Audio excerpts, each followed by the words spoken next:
Welcome back to another episode of Tech for Thought, where we dissect the latest trends in AI, finance, and technology. In our previous episode, we explored crypto's resurgence, TSMC's $2 trillion AI forecast, and enterprise AI tools from Anthropic and OpenAI. Today, we're going to shift gears to address recent market volatility, all this tariff news and whatnot, particularly Bitcoin's significant decline and other groundbreaking developments in the tech world. So we'll just come guns blazing. We'll talk about the first article.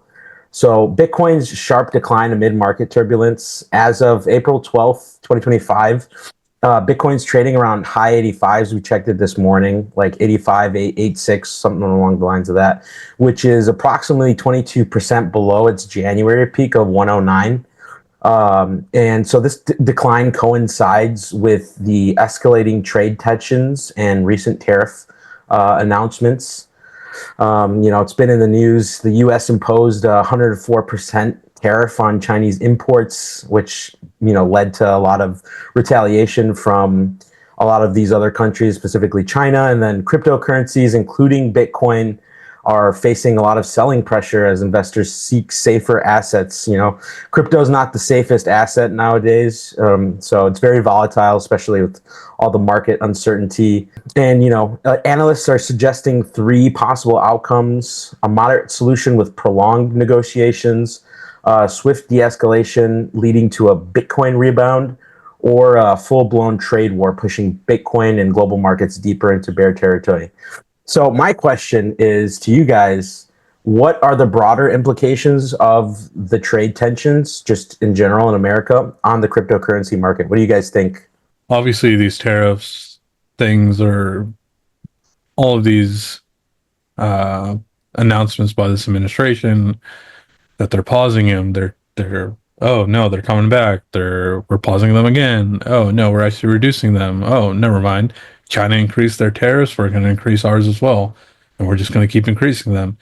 I think with something like crypto, which isn't necessarily backed by anything, the uncertainty of the market and the volatility of the announcements and everything coming out of the White House does not bear very well for the crypto market.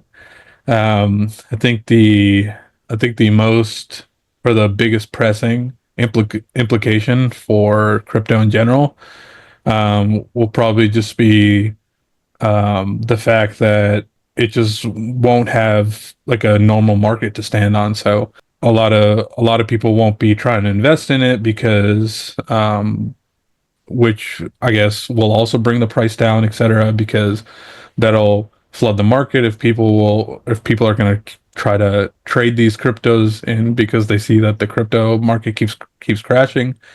So I think the broader implication is that it's going to take a long time for these crypto markets to recover if the market keeps going this way and people keep trying to sell off their crypto because the market is going this way. Yeah, yeah, especially with all the uncertainty right now. There's a lot of, especially a lot of CEOs, I'm sure of, and this has doesn't really have anything to do with Bitcoin. This is just more of the tariffs that I'm referring to. It's just there's so much uncertainty right now with, the retaliatory tariffs that China's smacking on us, and then the retaliatory tariffs that we're putting on them. It's a lot. It's a lot to follow, and it's like, what do all these numbers mean at the end of the day? Because it's like, how does that affect the consumer? I guess is the big question. And so, how did you guys get started into Bitcoin? Well, I'll answer since I'm sitting right next to you. But I joined the hype back in 2018, 19, and I'm watching the space and investing since then. And poor souls. I feel bad for the poor souls who invested at 109 and had to deal with the what 22% drop. Yeah. But like we mentioned last week, cryptocurrency in general, it's more of like a volatile market. People are not going to trust it as much as the assets they've been holding before, such as traditional more stocks or even actual physical gold or stuff like that. And I'm going to continue holding cryptocurrency. I think it's definitely nowadays part of the standardized investment mix that you should have. That's what most a lot of the experts in the markets, they mention that you should expose some risk to it, but at the same time, because it's so volatile, they just tell you to minimize that because your money is going to fluctuate a lot, and depending on your risk tolerance and your age and stuff like that, it just doesn't make sense for a lot of people right now. So yeah, that's my take. What about you guys? I think the whole tariff situation is really weird, right? Because, you know, we don't really know what's going to come of it, but then it's a very big argument point for economists right now because when you look at it, China had a 25% tariff on automotives from the United States, but we had a 2.5% tariff on theirs. So, and that's just one example, right? So we decided, or the administration decided that we're going to uh, put a retaliatory tariff of 25% on their automotive goods, and then ultimately we ended up with everything. I don't know the exact breakdown, but obviously we ended up passing a 104% tariff on goods. It's such a weird thing, I think, with tariffs, though, because when do you balance them out a little bit? When do you say, hey, we're taking way more of a deficit here than you are? And when do you say, like, we're in an okay spot, Yeah. and we don't want to just absolutely annihilate the economy in a short term. I think personally with tariffs, I think if you're going to up them, I don't think you do it all at once.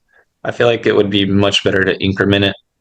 And I think if the administration right now, they wanted to really lean into this tariff stuff, I think it would have been a lot better for them to roll out tariffs or tariff increases over the next 4 years, like through the administration. Because Yeah. one, then you show that, okay, well, this is going to work for this reason. If you think that, you want to bring jobs for, the automotive industry back to the United States, which is a big talking point, right? You feel like it's going to bring a lot of jobs. It's going to bring a lot more GDP for the United States. I think fine, you start there, right? You do the retaliatory automotive tariffs, but I don't think it's such a good idea for him to just come out in one day and smack all these tariffs on all these countries and all at the same time. And he's kind of treating it like an investment. He's like, oh yeah, we're gonna basically not care about the short term. He's like, in the short term, it's gonna be hard, I know, but I think that regardless of this isn't a political statement. It's just that when you look at it numbers wise, I think you have to understand that even if the tariffs are a good idea, and I do think a lot of them are a good idea, I don't think just coming in and smacking them all on the table at once. And a lot of these countries are, they're unsuspecting. They're not aware that this is about to happen. So you just kind of hit them out of the blue. I think especially the smaller countries that got hit with that are going to feel it. And I know that the lower class is going to feel it here in America a lot. So I think, yeah, it's easy for you to say, oh, it'll be tough in the short end, but I think it's also insensitive because you don't really, I feel like it's kind of out of touch with, well, things are already hard for a lot of people, And so I think putting all these tariffs and making it harder is going to have a bit more of an economic impact than I think he's maybe aware of.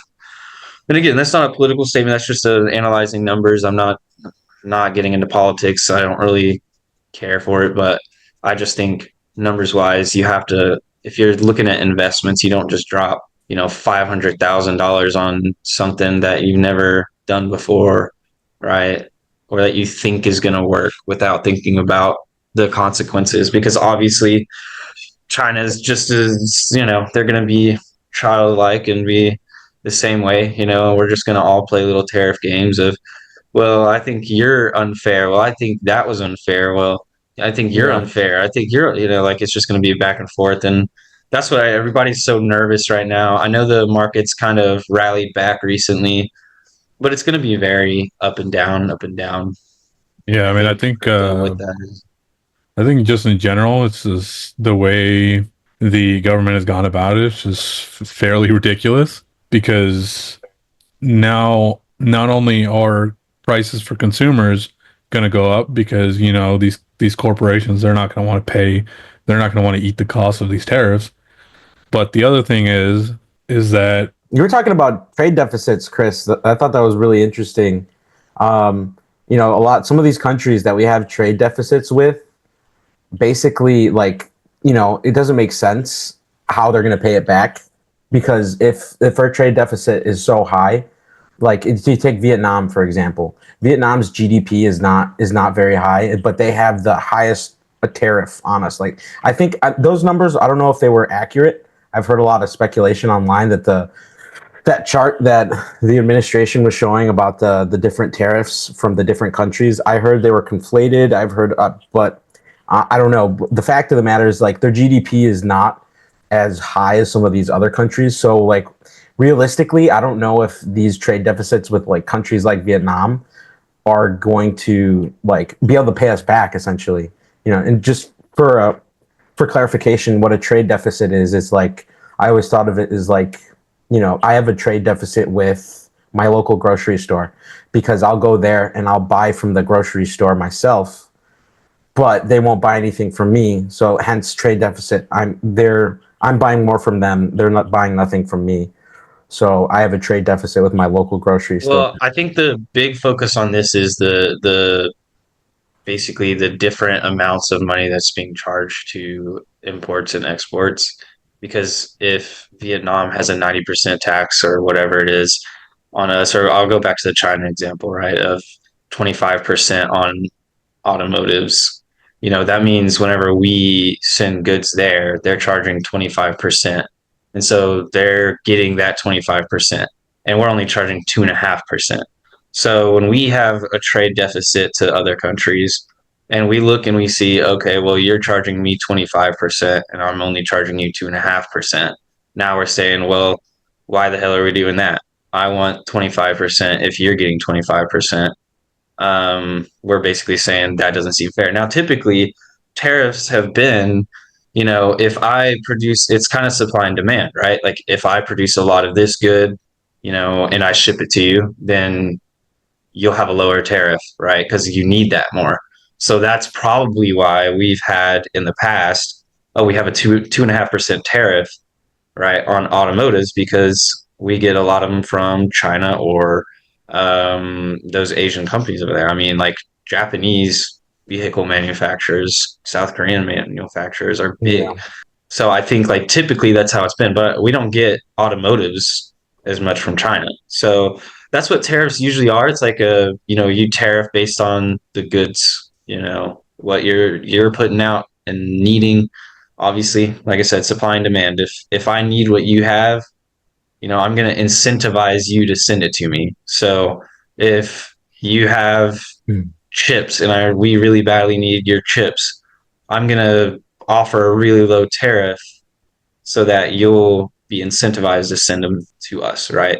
And so that's what the problem with the blanket tariffs is right now is, well, now none of these countries are going to want to send stuff to us because either they've got to up the price a lot to where people aren't going to want to buy it, or they keep the price about the same and eat it on their profit margins. So it's really up to them on what they want to do. And I know a lot of companies are talking about pulling out, but a lot more right now are talking about, okay, well, we're going to weather the storm and we're going to keep things the same for a little bit and monitor sales and let it eat into profit margin a little bit. So if we have, typically a 20% profit margin, we half that down to 10%. We'll see how it sticks, see where these tariffs go. But a lot of them are saying, well, forget it, then I'm not sending you my goods at all. But I know, like, the other day we went and got some avocados and they were like, $1 instead of normally being like, what, 50 cents here anyways. Wow, they're $1 by you? Yeah, they were almost $1. It was like 90 cents. Well, I mean, really? It's close to the border. We get most of our avocados from that's a good point. That's a really good point. Yeah. Hey, how much are those avocados? Dude, they're they're expensive. Expensive, man. What? Like $5-6 at least, like per avocado. Yeah, dude. I don't know if it's per avocado. I don't know. Well, I don't. Yeah, no, not per avocado. I never paid. Maybe like per 3. Oh my God. I was like, Jesus. Yeah, you could do the Haas avocados. Those are pretty expensive. I would say like those are like $1.50. Like it depends though, like where you're Depends on going the brand, to. depends Yeah, on the. Yeah. but the Yeah. No, Haas we're right ones are next to super Mexico. small. So Yeah. we Yeah, I got mean, those avocados from Mexico. Yeah. I would Dude, that unlocked a deep. What is that called when you like recall something from deja core vu? memory. Yeah, core memory, dude. That's a bit. But yeah, I mean, I think just in general, these terrorists are, like I said, just a little ridiculous the way they went about them. Yeah. The sheer amount of percentage that they put so rapidly is obviously made the market worse. And not only that, many people in like what the bottom 90% of Americans, all their retirement accounts went down. And just going by the numbers and the way we look at the market and how many people or how many calls that were made before the 90-day pause came out, kind of raises some concerns about whether there was some type of market manipulation or insider trading. So I guess the question is are these tariffs really about helping Americans, or is it more about people possibly lining their pockets? I think I mean, I personally think it's going to be more about trying to pull things back to America, but you know how politicians are. We've seen, I mean, in the last like 6 years alone, we've seen it very blatant out in the open with a ton of politicians. Like they're not even trying to hide it anymore. And we have technology that can track it more easily. Yep, on both sides. Yeah. The Nancy Yeah, on both Pelosi sides. watch. Absolutely on both Have sides. you guys seen And that? so Yeah, I do think it's a little bit of both. I think no matter what, you're going to have a little bit of both. There's also, like basically like your shadow billionaires or whatever that aren't flashy like Elon Musk that sit back and they're linked to politicians that obviously make money off of it. So that could be a big part of it, and that's also been very much proven statistically out in the open. Like that's not just a little, oh yeah, I heard on TikTok. That's like an actual thing. You can look it up. I mean, we also So had Trump saying it in the office, in the Oval Office, right, with Charles Schwab and a bunch of people. He was like, "Oh yeah, my buddy Charles Schwab made 2 billion. That's not bad, right?" So I it's fine, just, guys. I had to stop it. You're gonna get us like Yeah, target. you can I get It's think gonna be on a I think, list. yeah, a lot of on a politics list. podcasts so Yeah. far. But I mean, honestly, it's at the end of the day, dude. It's still like causing uncertainty. These tariffs. We don't know what the motives were, but the fact of the matter is, it happened, and we got to deal with it. I've been hearing all over the internet that tariffs are inflationary, but inflation actually went down 0.4%. Well, that's the March numbers, right? We don't know what's going to happen. That was No, like I'm that was looking at the before. numbers right now. Yeah, it's all That was so March numbers. ultimately. That's before Liberation Day, so we don't know what April's going to hold. Well, he's treating it like an investment, in that this is like upfront equity. He's just saying, yeah, we're dropping all of it right now, and we think it'll give us a return on our investment. That's what this Yeah, whole thing is. He's saying, the issue but is he that wants to have it. He wants to have it happen in the 4 years that he's in office, or a lot of it happens. So that's why he's doing it all at once, first couple months, so that he thinks it'll just like sweep through and be fine 8 months. the issue is how does he even have a plan? Like, We don't know. I mean, we could talk, and we could. It's just conjecture at the end. Yeah, of the I day. just think that that's his strategy. He's treating it like he's a business guy, right? But I think he's used to operating on a company level with his own money, and now he's operating on a nationwide level with actual people and the country's money. So I mean, how far are they willing to go? well, regardless of his intentions, I think like I said earlier, you have to understand that it's not a company, and the implications from putting all of these tariffs down at one time. Sure, I'm sure it'll help in a lot of ways. I'm sure that 4 years from now we'll be looking at some things that have gone the way he's saying they want to go. But I mean, you look at where your lower class is going to go. I mean, we've already seen this gap getting bigger and bigger and bigger. So I don't want The to keep middle going class getting into it. smaller and smaller. Yeah. Yeah, and I don't want to keep going into. I do think ultimately the tariffs are more nuanced. They're I think we can all agree that there was too much put down at one time. Maybe none of us know what the results are going to be of it. I mean, economists that their job is to look at this stuff don't know. We're not that experienced in that, so we obviously don't know. And I think that cryptocurrency and any type of decentralized finance is going to be heavily impacted by the market uncertainty right now. I think with it being the most, like you said earlier, it's not really backed by anything, and a lot of people buy into it just because they hear that it's going up in value. So they're like, yeah, this is basically a stock. So they don't actually really have much intention with it other than to kind of buy into they really just treat it like a pyramid scheme at that point. They're Yeah. like, I don't know why I'm buying into it, but all these other people are buying into it, so I'm gonna buy into it and we'll all just make money togetger. And let me talk about Yeah. it to other people so that they could also buy into it. Yeah. Join my club, man. Yeah. Alrighty, shifting gears a little bit. So the more we talk about AI, just the more I learn about it because I'm still also kind of new to it. And that conversation with Ben Vollmer about data centers and how he was talking about Penyam and how everyone's doing there because of the hydroelectric. I had no Yeah. idea that AI actually uses you could use hydroelectric to run the actual queries, and that was super cool. And basically, this next article is being leveraged. So, like AI's role in combating climate change, since it uses more water, it's like opened my eyes to like all those different types of energy sources that we can use. And so, this article kind of speaks on that. So specifically, artificial intelligence is bringing leverage to address environmental challenges, offering innovative solutions for climate change mitigation and adaptation. And so this article, it talks about energy efficiency, how AI algorithms optimize energy consumption in various industries, reducing carbon footprints.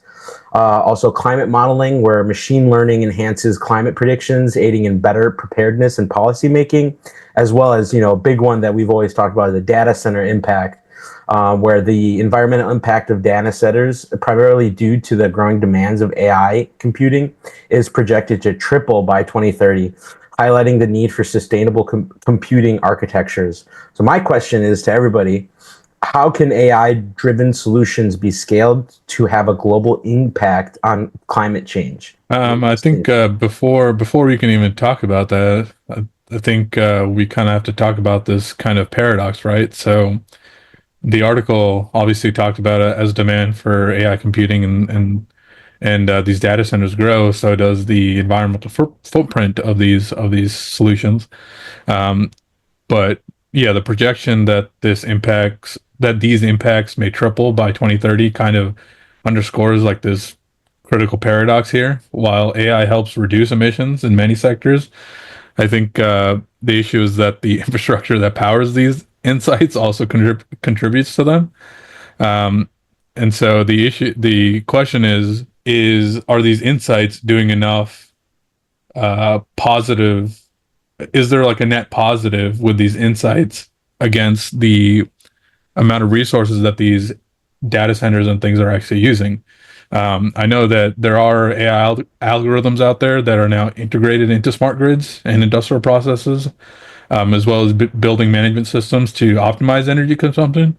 But by analyzing these patterns and automating these control systems, these algorithms essentially help reduce energy waste and things like that. But like I said, are the savings that we're getting from these smart systems kind of adding to like a net positive?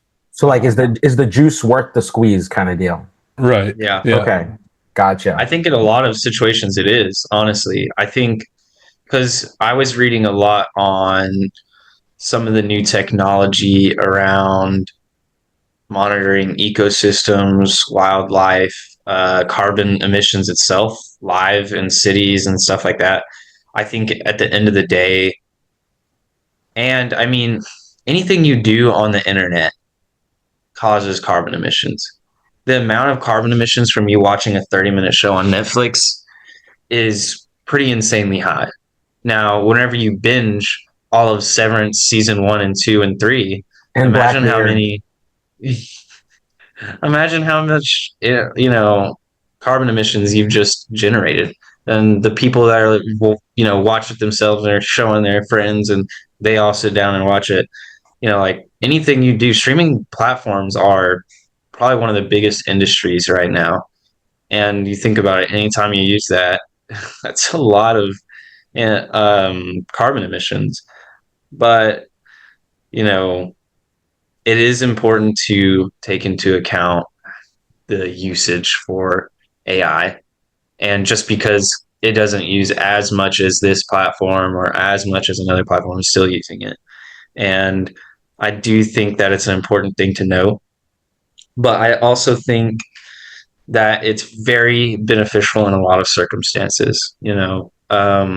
I have a list here of just all the different things that people use it for, and I know for a fact that the weather analyzing, let's see what it was called. So DeepMind from Google is doing climate modeling and forecasting, which has basically like 10% less, it takes 10% less energy to power than typical forecasting models, and is substantially more accurate. So when you look at it like that, a lot of these traditional forecasting models and climate modeling models, they they have to use multiple services, multiple models to forecast. It's less accurate, and it is very energy consumptive. It is energy intensive. um, and then if you're really worrying about ecosystems and things like that as well, they've got this organization called Sea Trees. They're utilizing AI to monitor forests, and it's doing all kinds of stuff. It can monitor the ecosystem, plants, animals, anything like that. And then they provide actionable data for, conservation efforts live. So they can monitor the effects of deforestation, the balance of, maybe there's invasive species and they want to monitor the ecosystem around them, see how they're affecting the ecosystem. Maybe they try to introduce new like counterbalancing creatures to those. And then I imagine whenever they get all these whatever mammoths and blah blah blah, I don't know what's going on there, but I'm sure they'll use it for stuff like that. They also use it for wildfire detection and prevention. And I know for a fact, and being from a farm town, this is pretty big, but sustainable agriculture practices. I mean, if you're a farmer, you need to know what the climate's looking like at all times, regardless of how in the loop you are generally. But you always need to know what temperatures you're looking at for that year. What's the soil quality? What kind of precipitation are you going to be getting? Like here in Texas, the weather it swings insanely. A couple weeks ago it was around 80 degrees, but then last week it got down to like 30. So, those are Sounds important like things to Chicago. know. Huh? Sounds like Chicago. Yeah. So it's important things to know. So I think ultimately AI, whenever you're breaking down how much energy it's using, and they're always optimizing the energy usage. I know we've talked about this in previous episodes, right? Is when they're always optimizing that, I just think that our current systems have a cap on how much you can optimize it. I mean, you can get really far down, but I think with the amount that AI can do versus the amount of our typical computing that we have now can do, the capabilities can refine the predictions a lot more. So I don't know. I think it's going to be better. I also think you have all these quantum chips that are being built out. I think that'll have an effect with AI in the future. Sure, maybe not in the next 5 years, but you kind of look down the line at how these things are going to be affected, and then you have companies like Nvidia always putting out newer, more efficient chips and things like that. So I'm sure like Blackwell Ultra, these are just a starting point for them. This is the explosion of the AI era. So yeah, Yeah, curious as to your so thoughts. useful.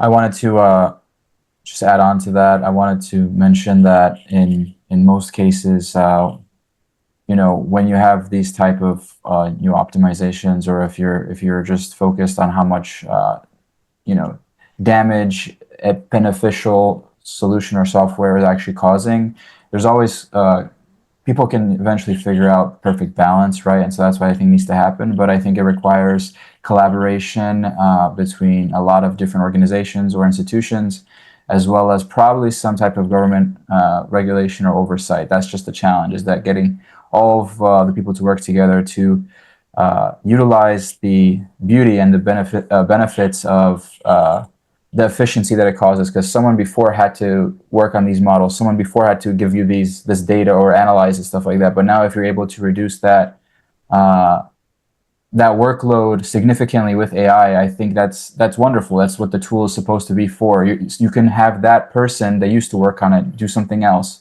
maybe help continue advancing different systems or methodologies or whatever else. But the point is, there's always a balance that needs to be found, and too much of a good thing turns into a bad thing.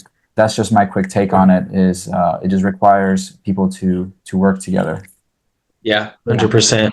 I'm very much in agreement. Everything needs a balance, and that's with anything in life, honestly.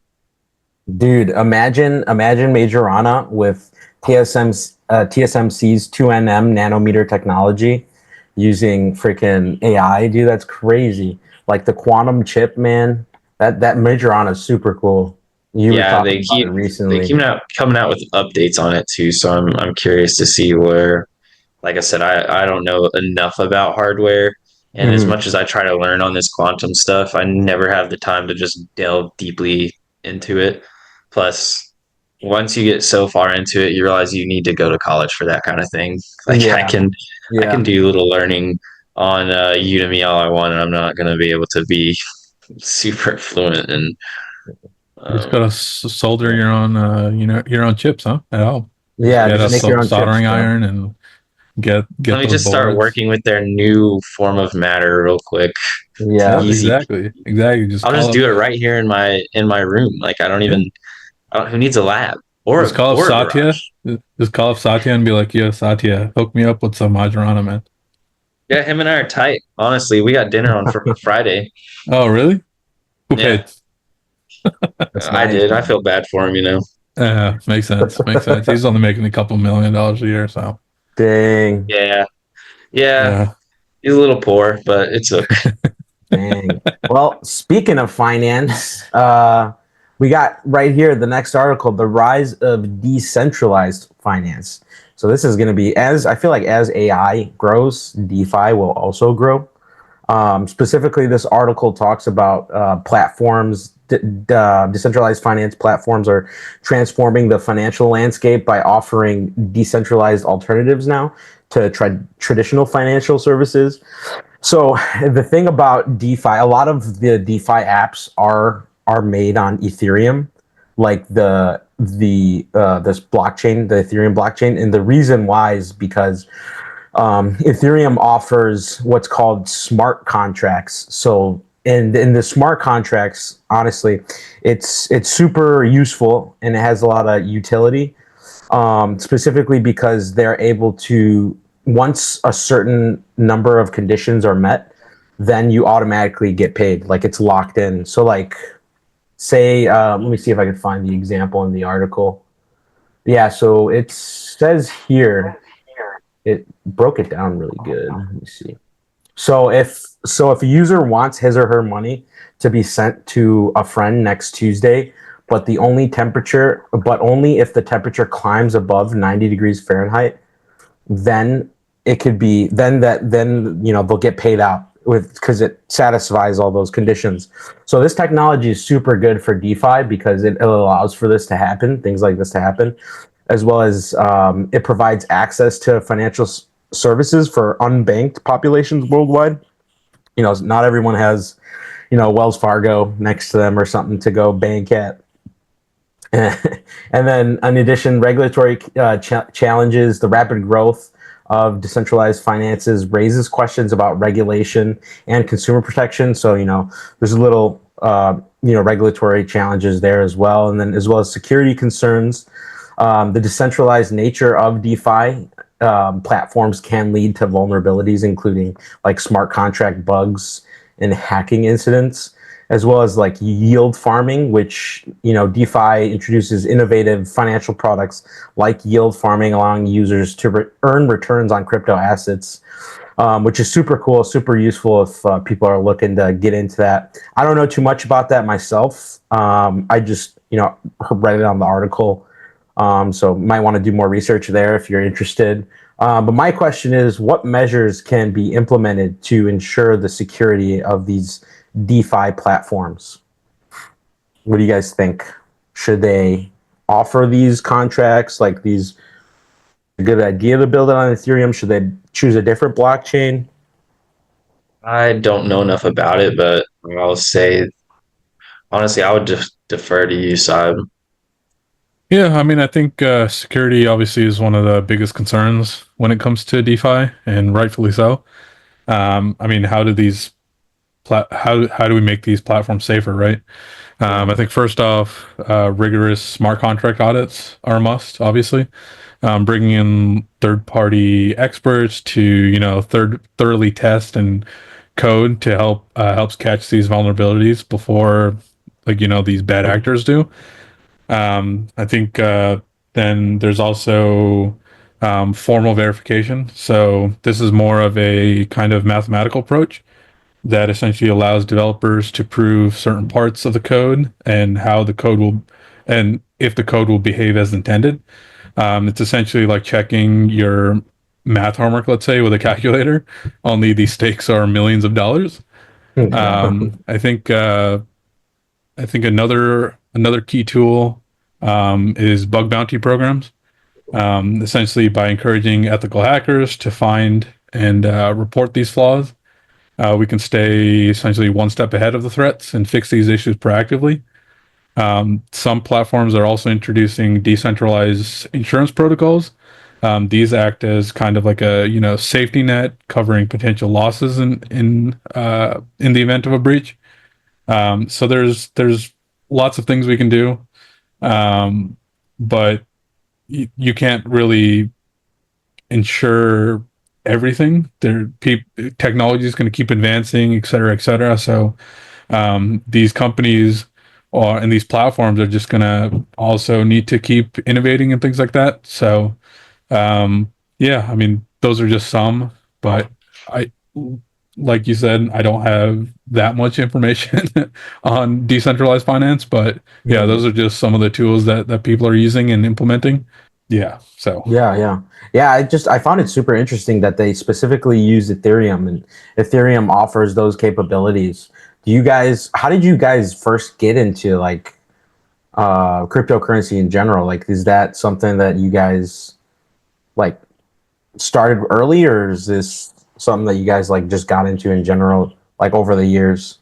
yeah, I think for me, I haven't really been super deep into crypto. I got into Ethereum rather. I haven't really done anything with Bitcoin. I got into Ethereum when it was like 350. Dang. So, and then obviously when it got to its highest point, what was it, like 3,000 or something like Yeah, that? something like I that. sold it.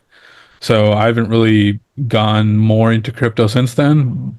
So I haven't really done much with crypto, but I mean, that was a nice chunk of money I made from that. So I think for Nice. me, it was just kind of like a one and done thing where I'm like, I don't want to take any more risk. I made what I made, and that's gonna be it. Yeah. What do you think about What are the gas NFTs? fees on something like that when you pull that out? How much did you lose your gas fees? gas fees? I have no idea. This was Like The burn for the the burn. crypto. Like I don't know. depends. This Did is you do it new. through Coinbase? You The probably did it. platform that Coinbase. Because that's the Coinbase. Coinbase, hard they don't have a burn thing. rate. Oh, they don't? Nah, because Coinbase, they do it differently. I think burn. I thought that was like if you're buying NFTs and stuff. Yeah, I don't know much No, about. I had some Ethereum, like just portion of Ethereum. I didn't buy like per coin because I got in probably in like 2020 is when I first got into cryptocurrency. And it was because Coinbase was doing their marketing thing of, come do the learning on it and we'll give you free coins or whatever. So, I got a little bit of, Lumen and stuff like that. And honestly, I've kept it to this day just because I got it for free and I don't really plan on selling it, but I bought some, whenever the Dogecoin hype started, I was like, oh, there's going to be so many stupid people that buy this. So I was like, let me get like $50 in it. And I don't know exactly what I made from it because I didn't pull it out. I just, I sold the Dogecoin whenever it got high enough for me to be like, yeah, okay, I'm not risking this anymore. But I only put $50 into it and I made several $100s. Whenever everybody wanted to ride it. So Yeah. like as soon as Elon Musk started tweeting about it, I was like, oh, Sell. gotta throw some money into that real quick. Let's take advantage of this pump and dump. I mean, speaking of Doge, when Doge came out, when I was still kind of deep into doing taxes and everything, and it was funny. I had a few people come in, and I knew just from their questions they put money into Doge, and they're like, so I made this much money, and I kind of spent this much. What are the taxes on something like this? And I was like, I would like list out the amount of taxes because some of these people made like boatloads. Like some of them made like 600K or whatever. Wow. And they're like, yeah, I kind of spent all this, and I was like, well, good luck because you have a giant tax bill and you spent all of it. I don't know why you spent all of it. How do you spend all of $600,000 without asking a tax professional? You buy more Dogecoin. I don't think that the 600 guy spent all the 600,000, but the other people who still made decent, like 50K, et cetera, et cetera. They spent all this money without really understanding the tax implications of it. Yeah, you got to set money aside. Yeah, exactly. That's the hard part at least about 20%. Cryptos, it's so tricky. You think, oh yeah, I have $600,000, but normally you have to pay burn fees, which is like whenever you transfer it into cash rather than keeping it as cryptocurrency.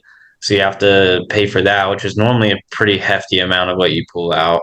And then obviously taxes. So you're only going to end up with basically a fraction of what you realistically thought you were going to have.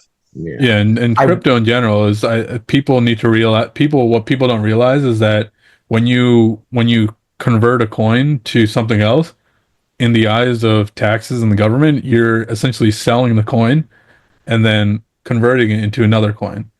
So you also have to take into account that the fact that you sold all of those coins, from a tax perspective, you still owe all that tax, even though you converted into a new coin.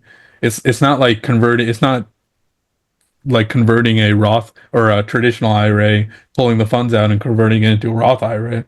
That's completely different. There's no real tax basis to that. Well, you are pulling money out of a traditional, and if that's pre-tax money, you do have to pay money on it. But in general, it's not like you can completely convert the coin and be like, oh, I don't need to pay any taxes anymore because I didn't actually get any money. But once you convert that token, essentially you're selling the token and buying another form of token. So what people don't realize is that because you sold that token, essentially in the eyes of the tax law, you essentially have to pay taxes on it. And I know a lot of people who are kind of screwed over by that because they didn't understand the implications of converting a coin to another coin. So I feel like we don't really think about taxes in a lot of the stuff we do like that. Yeah, a lot of people especially don't when think it about comes. taxes with like your 401k. You do a 401k versus a Roth for different reasons, right? That's a strategy. You take a certain approach, which is why your employer is more likely to give you a 401k, but you would probably want to do a Roth.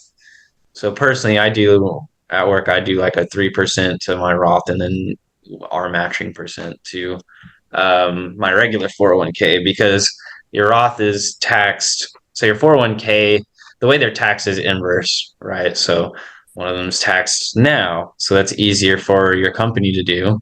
And then one is taxed when you pull it out at a later date. Yeah. So There's arguments for both sides too. You could say that, oh, well, Roth, you pull it out when you're at a higher tax bracket, bracket.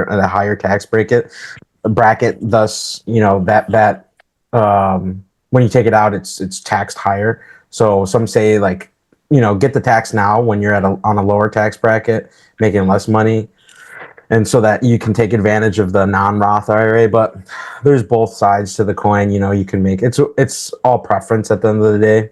I think the max is like 9,500 or something, side or 16. It's around Oh, 7,500. Oh, 7,500. But that also depends on how much money you make.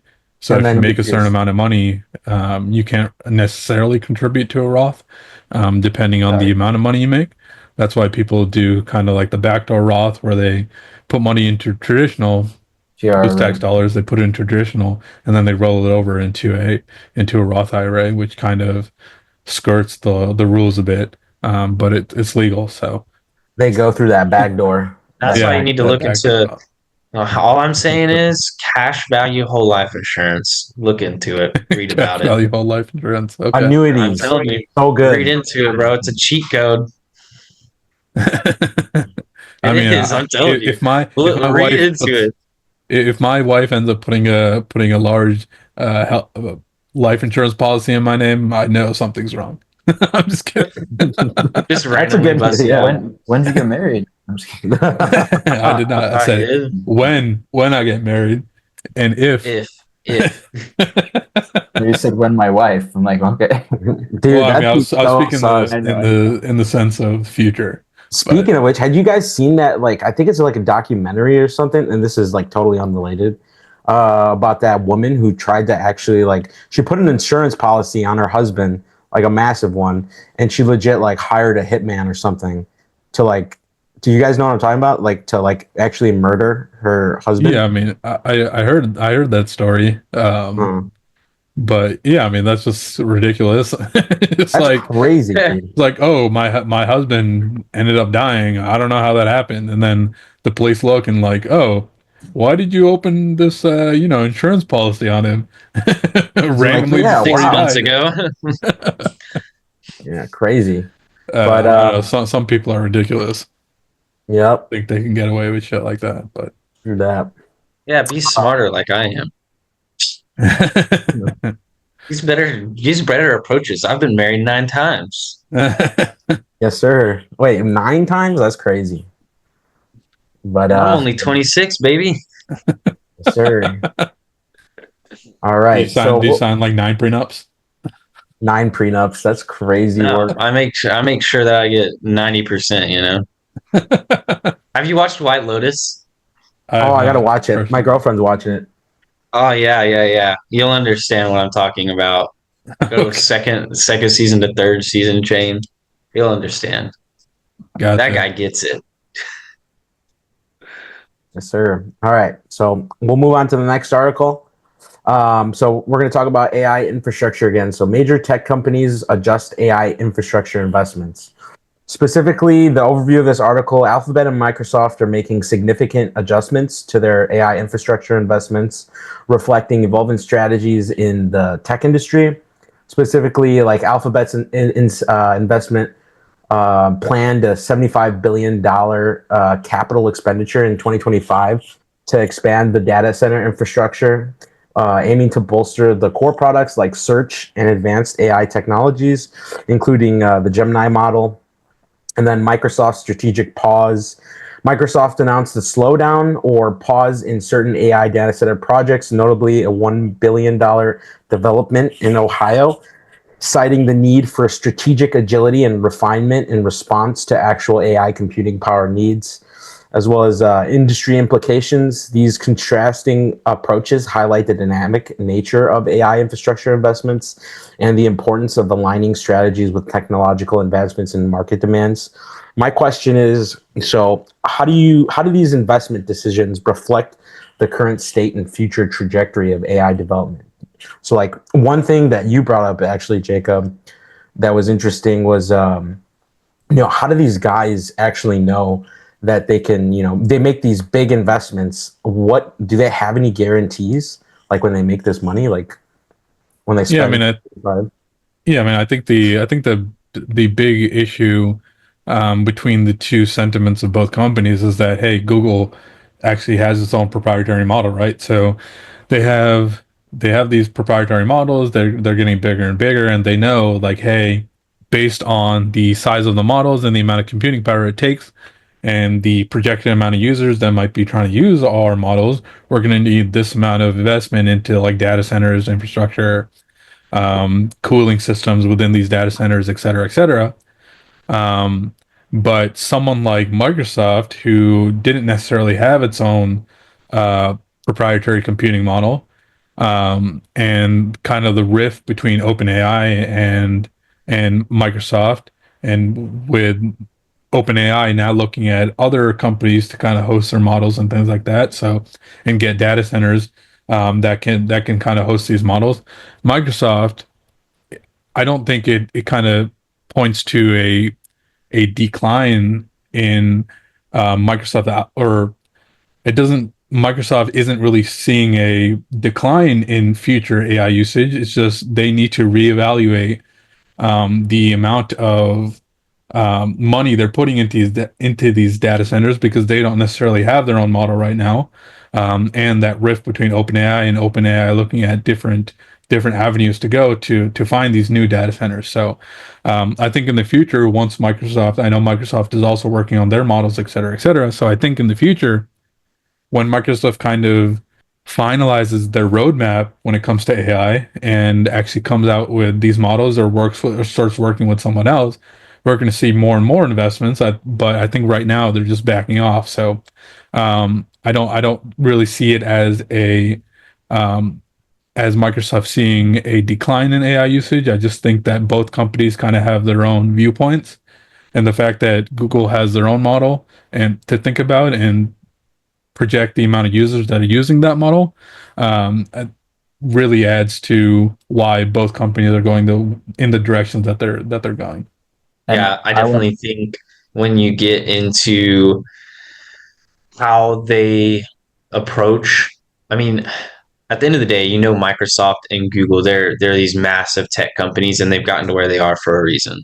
They know strategy, they mess up here and there, but at the end of the day, I mean, they've found their way to where they are for a reason, and they've maintained their position globally for a reason. They're making strategic acquisitions constantly.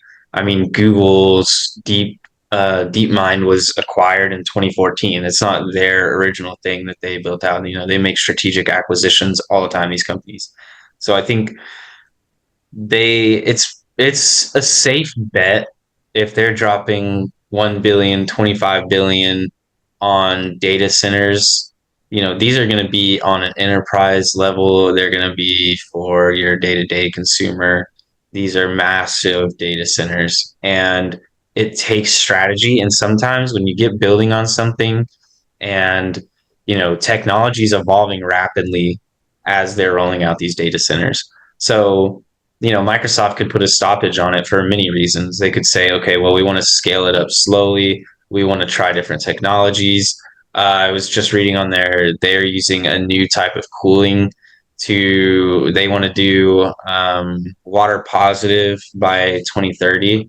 So Google and Microsoft are huge on this water positivity thing. They've got some new cooling systems that they're going to be using that basically are able to recycle the water usage at like a 90% rate. And they kind of want to optimize that over time. So I'm sure they are testing that in these halted data centers.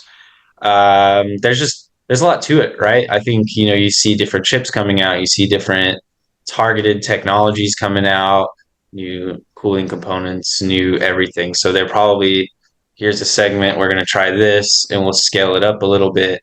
And I think that is smart. I think it's much smarter than dropping $75 billion of, no strategy. So I'm sure that they're making sure that they approach this carefully. Jacob, what were Yeah, you for saying? sure. I just wanted to mention that a lot of these corporations like Microsoft or Google, they're always going to try and benefit their shareholders, and so they're chasing like the golden bag right now, or like the winning, I guess, AI model that's going to dominate the market. And unfortunately, with that comes a lot of waste and just a lot of in my opinion, just trying to keep the competition. You're trying to compete so much that you're actually slowing down the advancement of the technology because they're not sharing secrets. They're obviously trying to win. Going back to a couple Well, episodes to what I know Sahib was mentioning about more of like an open source AI kind of future. If in this early stage of this technology, if those companies were more working on like a global like scale and everyone was exposed to maybe the same increased level of this technology, and then later they can branch out into their own specifications to compete, I think that could help move a lot further. But that like move things faster. But I think that's just talking more of like a utopian scenario, so that's not really going to happen. But that's just my take on this headline, where you well, see these AI companies adjusting a lot of their strategy. It's causing a lot of waste. A lot of data centers or a lot of buildings are being destroyed for data centers, and these data centers might be then left even empty because now the demand is no longer there, and it's just waste. And I know data centers might be repurposed for other uses, but I'm just thinking these that data centers are going to be here for good. I mean, it's like, manufacturing facilities for right. vehicles that have been here for 100 years. Like these things aren't going anywhere. They know that AI isn't just a trend. This is going to be here to stay. It's only going to scale. I don't think it's going to ultimately be wasteful. And then also, I mean, on your point with them not being transparent, multiple of their models are actually open source. Like DeepMind is open source. That Copilot is structured a lot on open source models like OpenAI. So I mean, they're not going to obviously reveal everything because they do have to compete. And at the end of the day, with any invention, whether it's you know, I mean, with any invention, whether it's composite materials used for your housing, whether it's, I mean, any facet of our economy of our world, it's you come to success by building something better than someone else. So, like Ford in its early days, Ford would never have succeeded if they just shared how to build a Ford for cheap, to everybody else. Ford would have gotten eaten up, and another company would have done the same exact thing, of just not sharing it. So at the end of the day, I mean, in any economy, there's gonna have to be competition because if everybody's just sharing it, this technology is not going to improve. So competition is how you get improvements. And I don't know the scope of them tearing down buildings and things, but if you read on where most of these data centers are going, most of them are out in the middle of nowhere. Arizona, New Mexico, they're out in the middle of nowhere. They want them to be quiet. They want them to be untouchable. There's a couple of Microsoft ones that are smaller and in some suburban areas. But for the most part, all of these large scale ones, most large scale facilities you're seeing now, like Tesla put in the Gigafactory in Austin, right? I know about that one just because we used to live down there. That one's way outside of Austin, but it's like the square footage. I was like, I don't want to say, I want to say, I don't know off the top of my head, but it's actually an insane number. I think that at the end of the day, that the competition is necessary, just kind of as a counterpoint. And Yeah. I think they all are using models, and kind of like we talked about last week, they all use different models at different levels. And whether they're leveraging a little bit of OpenAI and a little bit of Claude, a little bit of this and a little bit of that, so I don't know. At the end of the day, it's a part of what's going to happen, right? AI is here to stay. You've got different companies leveraging AI for different things. It's definitely going to lead to improvements in society and how we approach things. I definitely think it'll be closer to helping us be productive. I mean, the implications already on the medical field is absolutely exciting because they're already identifying cures and fixes to all kinds of things. They're able to do identify gene therapeutic practices on a higher level.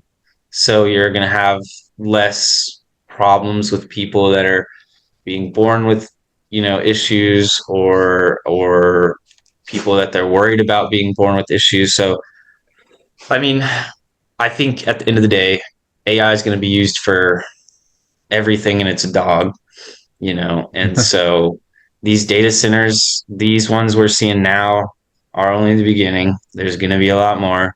There's going to be these big companies like Google and Microsoft are going to make so much money off of these. I mean, a ton of money. You think $1 billion now for Microsoft? They're strategically rolling it out. That thing, the amount of money they make off of their AI, whether it's on a enterprise level for businesses, business to business, for people that are using their Copilot search, whatever it is, they're going to make so much money off of this. That $1 billion 10, 20, 30 years from now is going to be pennies. I think a big point of clarification here: OpenAI is not open source. Is it not anymore? It is. It's Was it never been ever? open. Yeah, I don't think it was. originally started as trying to be open source, but Yeah. they should change their name to closed source. Why But did I think it was open source? You're I probably thought maybe DeepSeek. so DeepSeek is open OpenAI source. Yeah, OpenAI DeepSeek is. started as kind of being, they were trying to be open source, but as their models came out and as No the longer company open source. grew, Sam Altman and stuff kind of shifted. That's why Elon was getting angry and like suing them, et cetera, et cetera. In For fairness, I would also be mad if you were like, "Oh, we're a not-for-profit," and I gave you a lot of money, and then you're like, "Oh, we're actually a company," and basically you could have invested in us in a seed round, but we just tricked you into. well, technically, the parent company is still not for profit. The not for profit Okay. entity just owns the for profit entity, and they are still having seed funding rounds, et cetera, for the for profit entity. I don't really know how that works, I don't but like any of that. it's still nonprofit, the parent company, but OpenAI kind of shifted to more of Okay. the for profit model. Mm, But good clarification. My bad. yeah, no worries. Get it right, Chris. No, I'm just kidding. Yeah, DeepMind yeah. still releases open source stuff. So does Microsoft with their Phi models. Phi 4 is a Mm, decent small language model.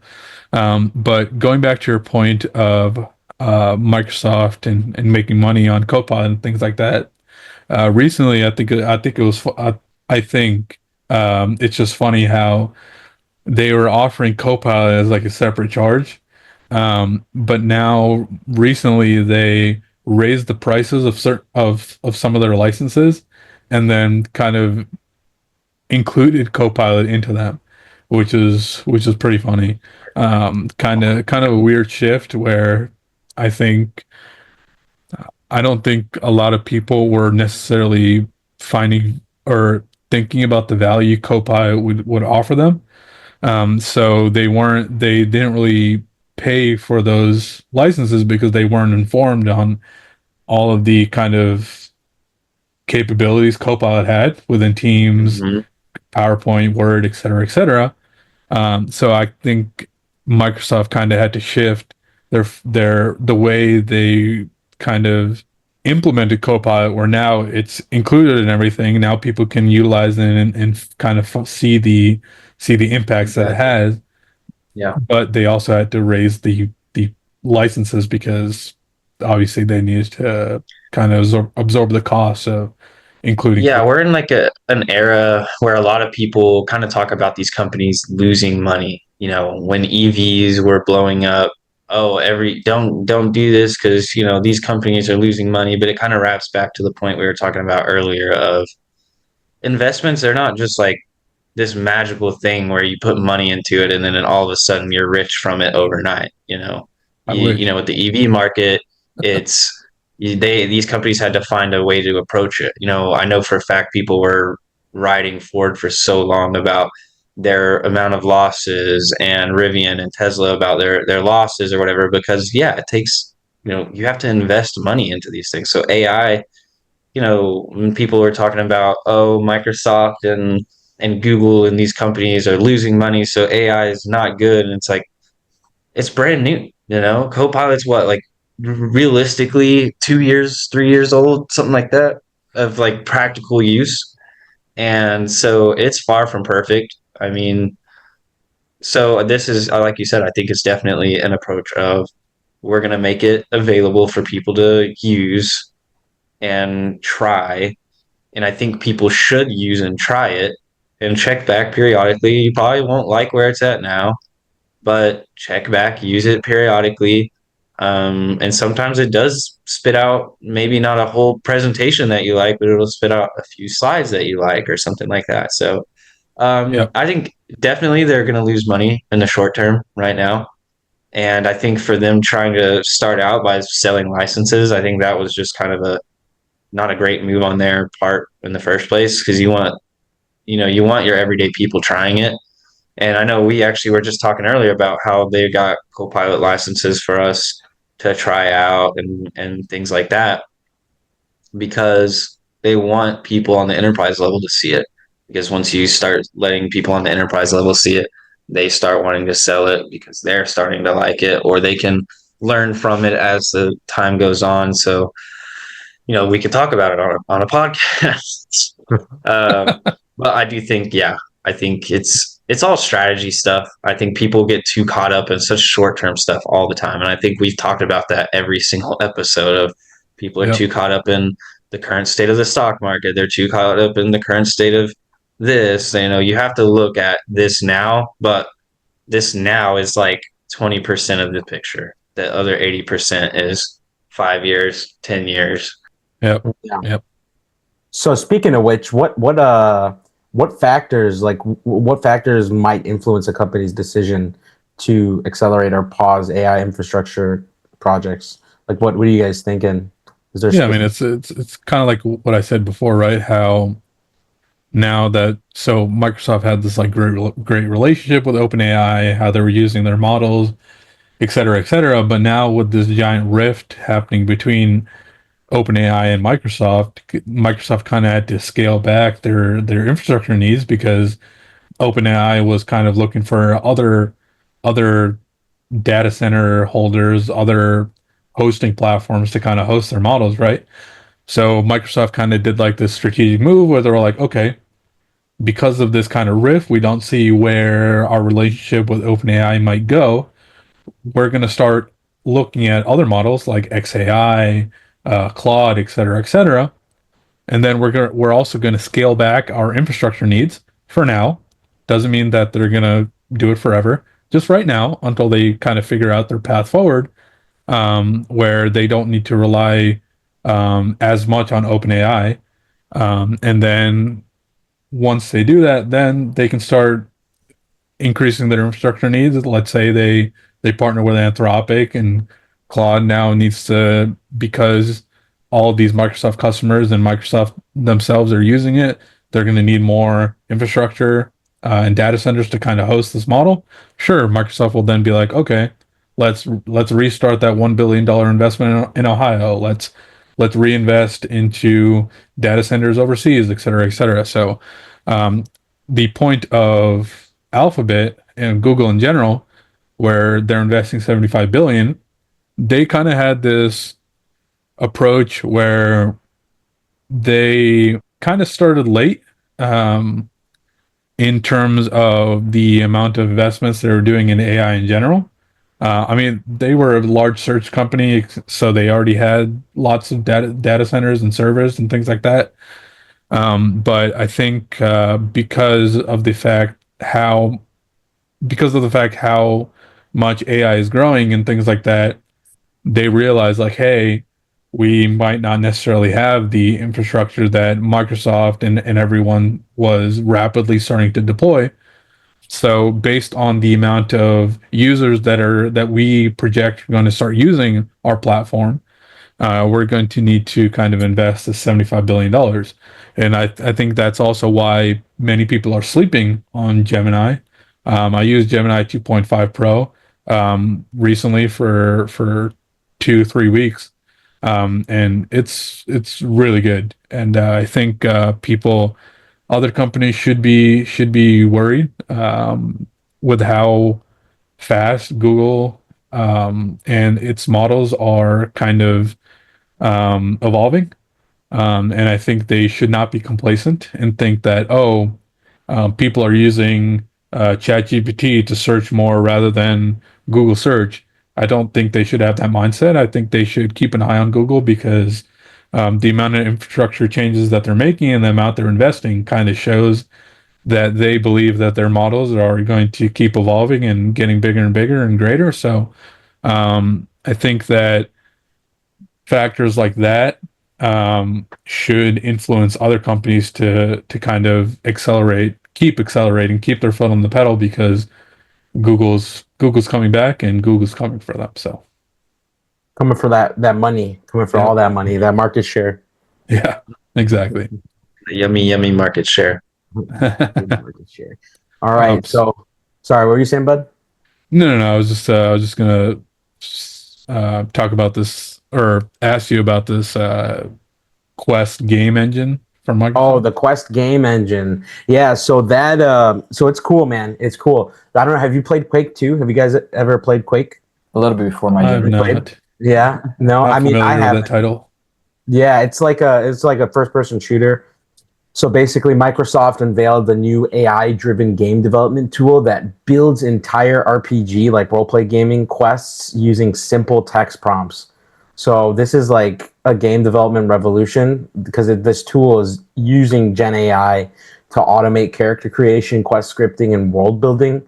And as well as its efficiency and creativity, it allows for developers to easily, go in there and create different possibilities. But there is like it's kind of it depends, kind of like what we were talking about last week. Like, is it gonna lead to like regulatory hurdles due to the fact that it's using Gen AI? It's not really made by.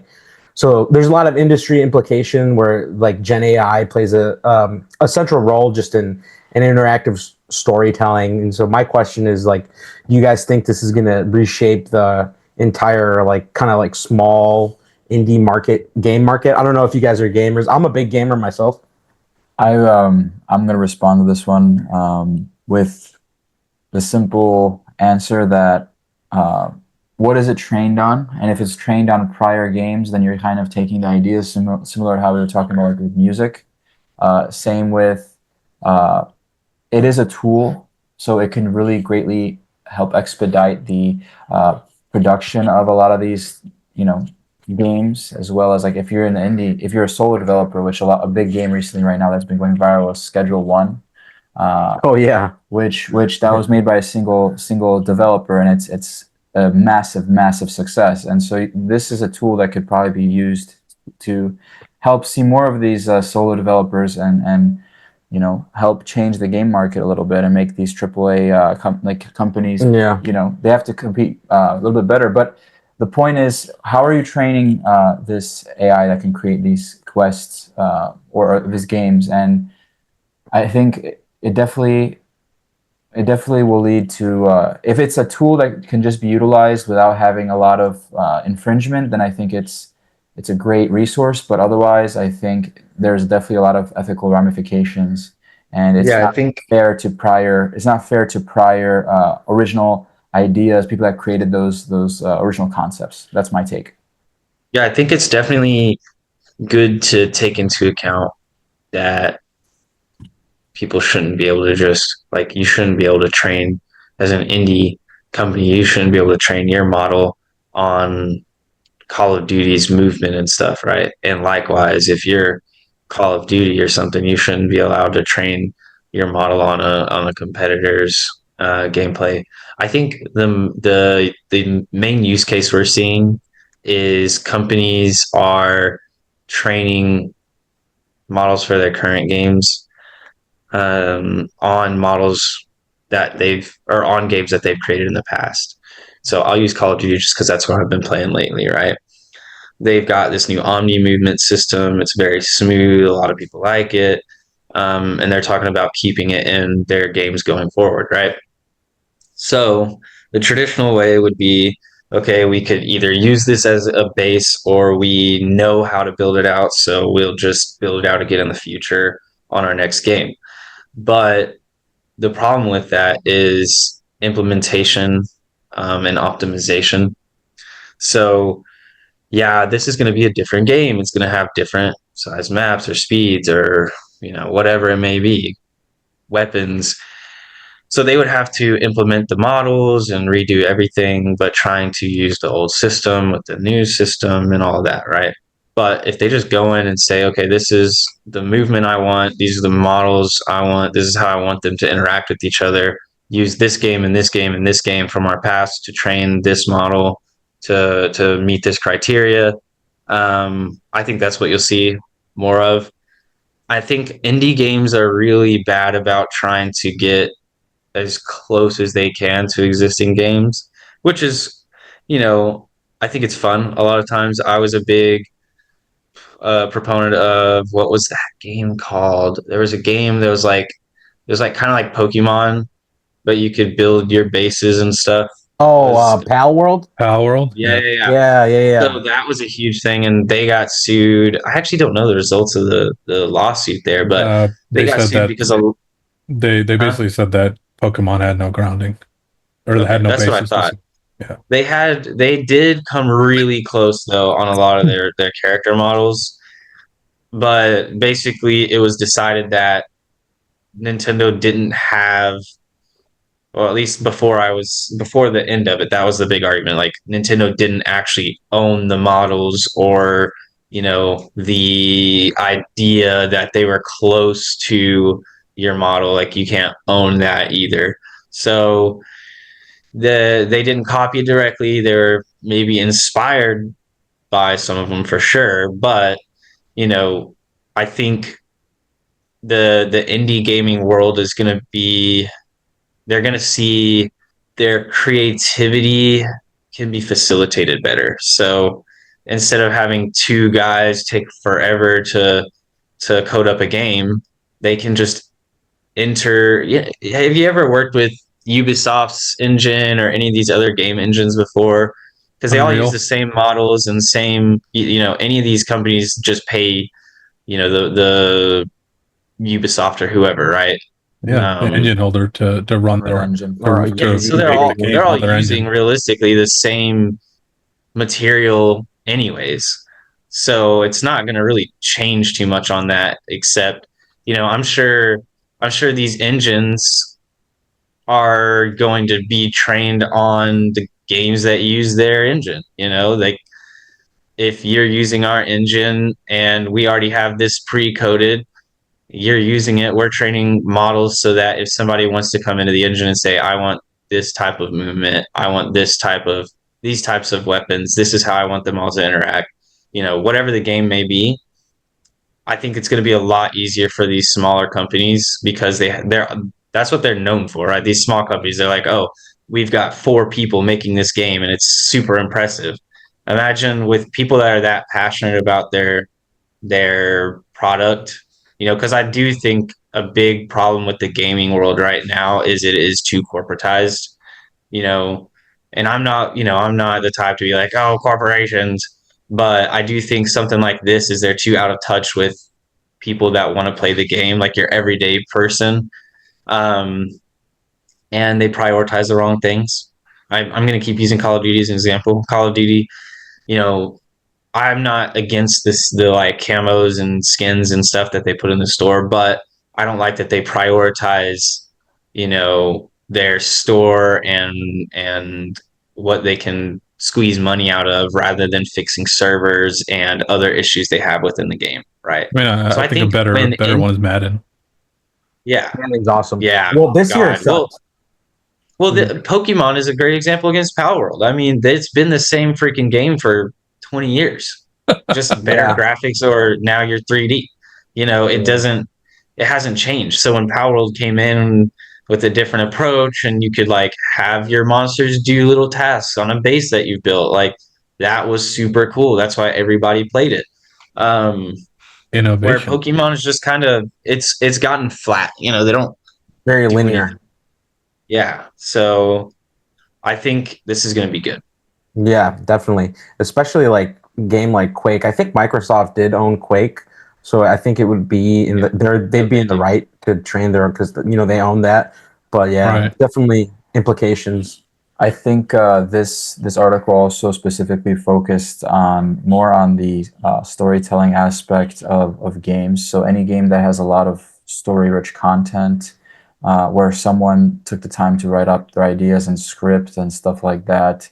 Uh, Baldur's Gate. that is kind of what is exactly like that is what's kind of being questioned here is you're going to essentially wipe out an entire division of a former, successful video game company. Like you're gonna wipe out the entire, or at least reduce the entire writing like portion of that company, and that's what the So fear of AI is. You're going to be like, how are you going to train that model that writes that story in the first place? How are you going to have it actually flow well with what you're trying to achieve with the game? And so how can you protect people's ideas? Because again, they are also, this is a topic that was also brought up with even people using AI to write movie scripts, right, for Hollywood production. And there was huge protests about it and stuff like that because people were losing they don't need that many, I call them like what, typewriter? I don't know exactly the term for them, but for screenwriters or something like that. I don't know. Screenplay writers. They don't need that many screenwriters, ones. They yeah. were protesting because the industry got entirely shaken up by the influx of AI, and that's the same thing that's going to be happening in the AI or in the game space as well. Like these original ideas are just going to be generated based on whatever. Well, this is going to happen in any industry, right? Every industry right now is experiencing this, and the thing with writing is there's always going to have to be people writing because they're always going to want to train their models because they've got to improve it. They can't use the same phrases, so there's always going to be screenwriters. Is it going to be less? Yes. Is it going to take less time for someone to write or develop a storyline? Yes. But these games are going to know that they can't just have the same storylines of every other game. So they're not just going to use the same screenwriting.